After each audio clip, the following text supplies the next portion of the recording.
Bonjour, c'est Gilles sur boursicoté.com. Voici l'analyse technique du CAC 40 pour cette séance du lundi 23 mai 2016. Avec encore une fois une séance qui reste dans les mêmes zones que la veille, puisqu'après une ouverture, je dirais sur la partie haute de la séance de vendredi, eh bien le CAC 40 clôture finalement en baisse à 4325,10, perdant 0,66% et presque 29 points par rapport au cours de clôture de vendredi. On est vraiment dans la continuité du mouvement, puisque nous avons la résistance que nous avions tracée la semaine dernière. Eh bien on vient buter sur ce niveau pour revenir sur la zone médiane, ici toujours à 4306 points, donc sur le CAC Cash. Donc on a toujours cette formation en triangle qui continue.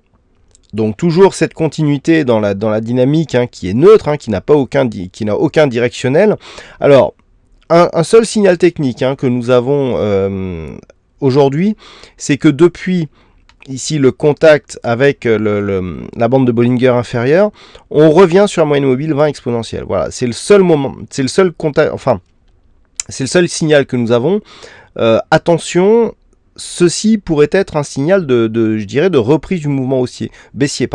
Lorsque l'on voit ici le temps que l'on a mis à rejoindre cette moyenne mobile, le fait que par rapport à ce point bas, on n'a jamais dépassé le retracement à 38,2% de l'intégralité de la dynamique baissière, nous montre que nous sommes toujours soumis à une forte pression baissière. Et si d'aventure, la zone ici des 4245 points venait à céder, on pourrait bien avoir ici l'illustration de la poursuite de ce mouvement baissier par une brusque accélération. Du point de vue des indicateurs, nous avons donc le RSI qui se neutralise, le stochastique qui est toujours sur un petit signal haussier, ainsi que le MACD. Donc je dirais que le seul élément positif nous viendrait de ces deux indicateurs et des volumes qui, en cette séance baissière, s'inscrivent sur des niveaux inférieurs à la séance précédente où nous avions eu ici des volumes légèrement supérieurs à la moyenne pour ici ce mouvement haussier avec, je le rappelle, un gap haussier donc à l'ouverture, même si celui-ci a été comblé. La volatilité revient à un niveau moyen.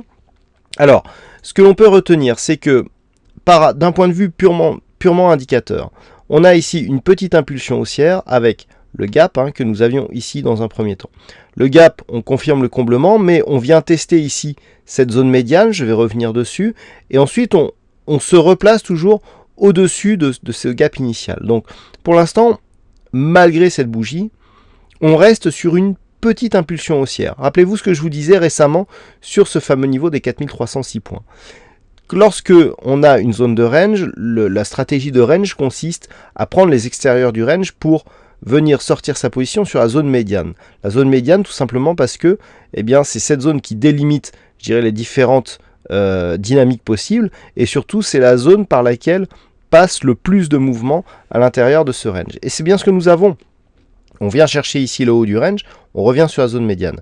Donc du point de vue de la tendance court terme, ici on est dans une confirmation de la poursuite de ce mouvement neutre, mais dans la partie supérieure, c'est-à-dire que on vient ici chercher la zone médiane, puis on remonte. Donc tant que l'on est ici au-dessus des 4306 points, on privilégie toujours une sortie haussière. Alors attention, on est dans un triangle symétrique. On rentre dans ce triangle symétrique par le haut. Donc statistiquement et à plus de 60%, un triangle symétrique avec une entrée par le haut donne lieu à une sortie baissière. Le triangle symétrique est une figure de continuité.